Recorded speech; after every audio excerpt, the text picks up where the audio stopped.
Today, I'm going to introduce you to Salvador Briggman. Salvador is what they call in the financial world a rainmaker. And traditionally, as you know, a rainmaker is a person, or I should say, the person who brings a company money or business. And Salvador, without question, he's done just that through CrowdCrux, that's his popular blog, or through his podcast, his YouTube channel, his online courses and books. He's helped over 700,000 people. And let me say that one more time. 700,000 people raise money using crowdfunding. Salvador, he's been recognized by the New York Times, the Wall Street Journal, Forbes, CNN, and other media as a crowdfunding expert. Last week, I sat down with this rainmaker and I asked him to show us, to tell us his crowdfunding secrets. And that, my friends, that is up next. Come on!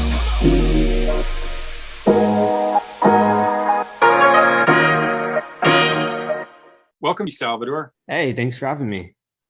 I'm really happy to have you here. The topic that we're talking about today, which is crowdfunding, is something that I find real important to people who are just launching a new business or thinking about launching an idea or a product. But one thing that I want to make sure that we're on the same page with, could you tell the audience, when we talk about crowdfunding, could you kind of define crowdfunding for us? Yeah, sure. I mean, it gets a lot of attention, obviously. I think one of the things people think about most when it comes to crowdfunding is GoFundMe. And doing a campaign like that, you kind of got to start when it comes to Indiegogo and Kickstarter. Those are two big names that people throw around a lot. It's been in the news a ton recently with this thing called equity crowdfunding. So there's a lot of confusion, but basically it's you going to the crowd to try to raise money for a project, for an idea, for a business, or for a charity. And there are a lot of different types of people that decide to do that. So it could be for a nonprofit, could be for business, could be a new product you're coming out with, could be equity crowdfunding, which is raising money for a startup. But the main thing is you're going to the crowd with some kind of an ask. And usually you have a couple other things like fundraising duration, which you can get into if you want to, and some other things that go along with that. Can you give us an example of who would use crowdfunding? Yeah, for sure. And, I can even elaborate a tiny bit that a lot of the times these campaigns, so when you think of crowdfunding, you want to think of a crowdfunding campaign, okay? So when you launch a campaign, there's usually a video of some kind, which kind of succinctly describes your ask. You have a certain amount that you're trying to raise money for. So for example, $10,000 or $50,000, you have a funding goal, and then you run this campaign over a certain section of time. So it could be 30 days, it could be 60 days, have a really long campaign if you want to.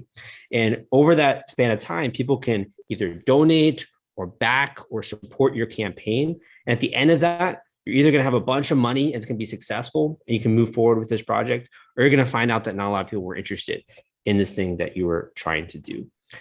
So people that do this would be definitely entrepreneurs, people coming out with physical products, also people coming out with games, people coming out with tabletop games, creative projects, artists. I had a friend raise money for a theater project, for a movie project recently in New York City. A lot of musicians as well will use crowdfunding, but it's really gotten a lot of popularity from coming out with really novel new products. It was kind of like as seen on TV products you might have seen back in the day. And more recently with startups also doing these offerings with equity crowdfunding. One of the things that, I know when we talk about, or when you mention that, basically kind of almost any product, but isn't it true though, that if you're going to do crowdfunding and you want to be successful, you should have an audience already? Is that something that you consider very important? Yeah, so let's make it simple. We'll talk about physical products, right? Yeah. Let's just say that you've been thinking, you've witnessed this problem in your life, and you're like, you know what, a new product needs to come out about this. I tried shopping on Amazon. I tried looking all over. All the other products out there really suck because they're not that great. So you decide to design and come up with your own product idea, and that's usually when people come to me. It's like they have a prototype, or they've been thinking about this product idea and like, I want to get this out there, right? So when it comes to that, a lot of people used to think that you could just go to the crowd and they would literally fund your idea. And here's the funny thing. It actually used to be the case, right? So like when Kickstarter first got started, I remember a guy raised like $50,000 just to make potato salad, which was like, this laughing meme kind of a thing. And you could literally just throw up any kind of idea and you could raise money.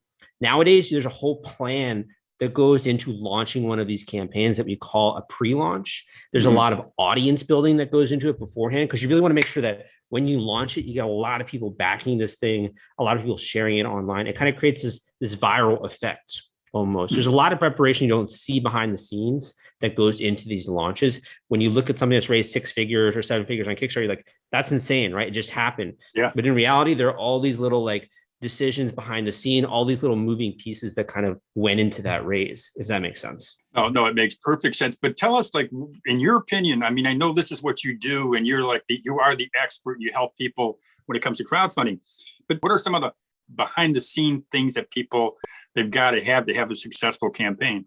That's a good question. So obviously, you need to have a product that you think that people want, that people want to buy, that people are excited to buy. You've shown this to a couple of people and like, this is insane. You got to do this thing, man. Right. Yeah. So you obviously have to have a good product and obviously made out of good materials as well and thought through that process. Aside from that, I think that a lot of people don't think about really what they need to show that to other people. And that really comes down to high quality, high resolution photos of the product, people showing it, using it in different kinds of scenarios. Maybe if it's a really interesting, like playing card deck that also comes with this background that's like on this like marble furniture or something, makes it seem really high class, right? So you want to have good high resolution photos and you want to be able to get really good video if you can of that. If that's something that you believe that you're able to do, you can then show that to people all over the world, right? So first is to have really good media assets like that. The second thing is to really understand what you need to do in order to have an effective launch. And that comes down to what's called a pre-launch and building an audience before you go live. And that I could spend 30 minutes on that, right? Going through that entire phase. But the last thing I would say is, so much of this information now is available online. And I put out free videos on my YouTube channel. You can learn exactly what goes into running one of these campaigns and marketing it. The most important thing is that you do have a plan and that you've at least taken a little bit of time to research it. And anyone who hasn't done that has always come back to me and been like, man, I wish I had done that. Just even spending 1 month, right? I'd be so much more successful. And that determines if you're successful or if you're not, as if you're prepared, honestly.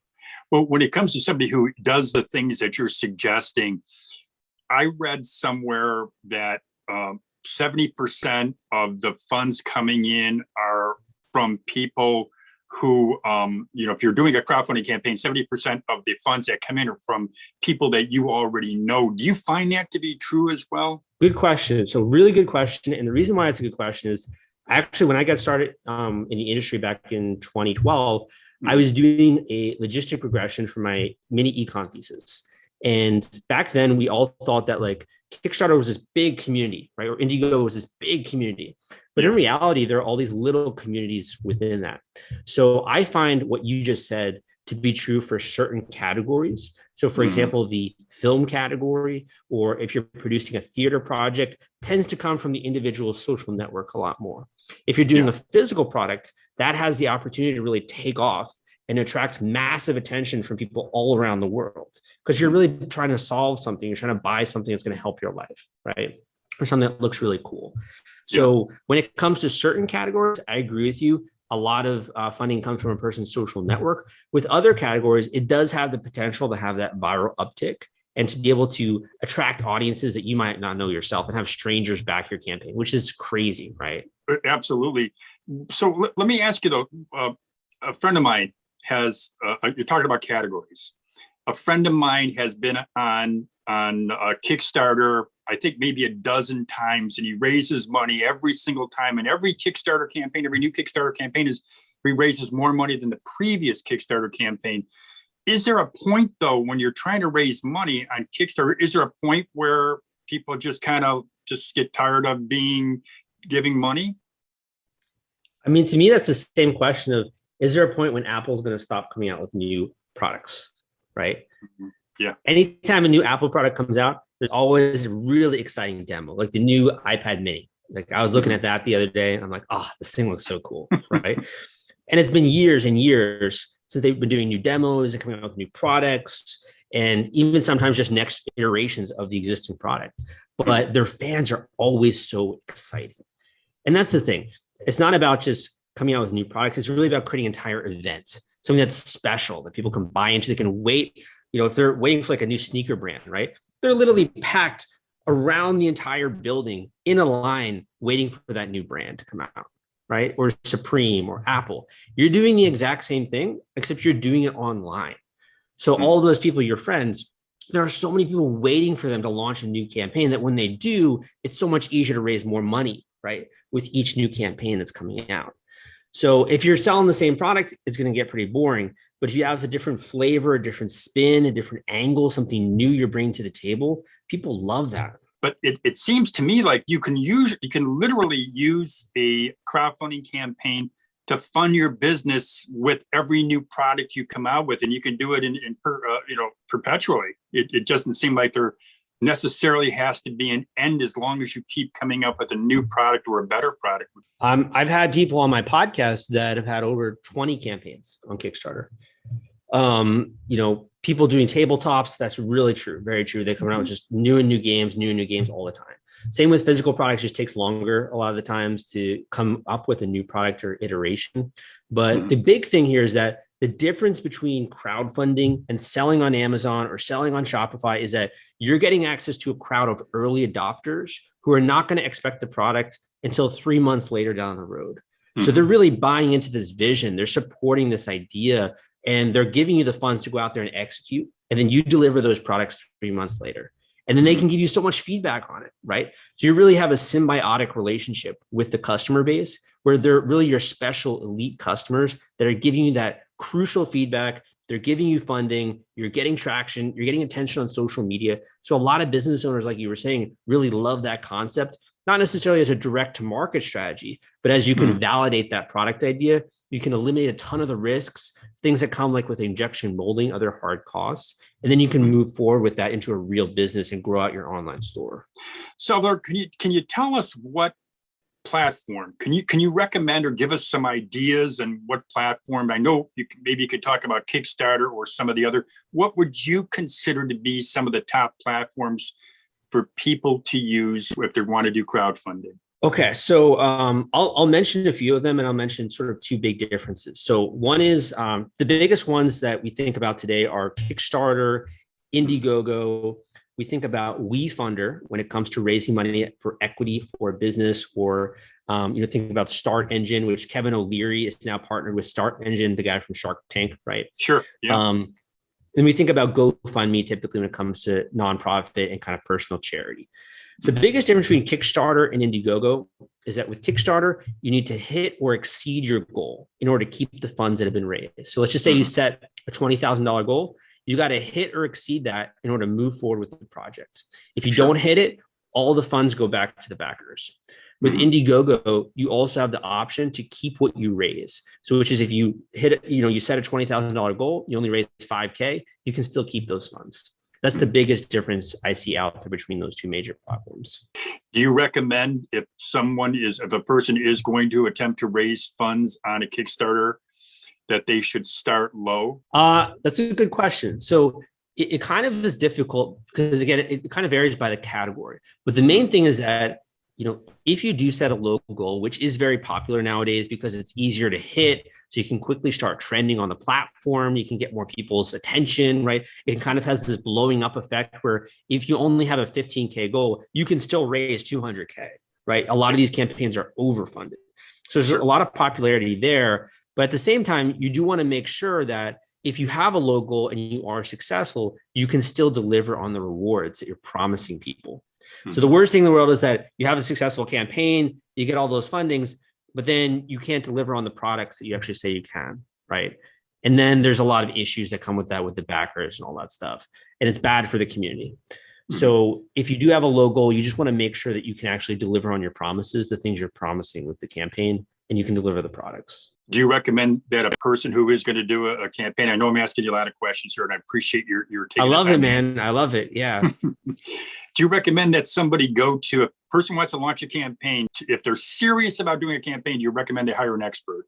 Well, I mean, the first thing I would do is I would definitely read through some literature. So I have the book out there, The Kickstarter Launch Formula, on Audible, Amazon. Read through that, spend a little bit of time just educating yourself, because there are a lot of FAQs I get that are really easy to answer right in that, or just listen to the podcast. You can hear other people that are every single week raising money successfully on Kickstarter. You can get a lot of those questions answered and really have some inspiration. I think if you get to that point and you're like, okay, I understand now, this is possible. I want to do this.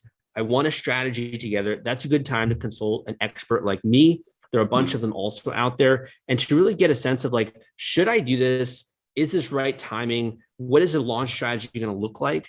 And am I going to need help? Right? What can I do myself? When am I going to need help? What is my core skill set? You mentioned being really great at media, right? Other people are really great with product design. Some people are really good with marketing, and I can teach them how to do it, right? Other people need a little bit of help with that, So it varies across the board there, I'd say. I'm so happy that we had this conversation, because I got to tell you, the wheels are spinning in my head on some of the things I'd like to recommend to people that I know, and even myself, Salvador. So you're doing a great job out there. I keep it up, because you're definitely helping a lot of people with your business and with your ideas, and certainly with your book. So thanks again for joining us. Yeah, definitely. And thank you so much for having me on. And regardless of whatever age group you're in, whatever, your background is, doesn't matter what previous career you've had, it's never too late, I think, to really sink your teeth into something new. And honestly, it makes you feel alive, like the passion that comes out, the excitement, coming out with something new, building a whole new sideline of business. There's so much time for that. And it's so easy nowadays with, online marketing, that I think it's a no-brainer. Come on.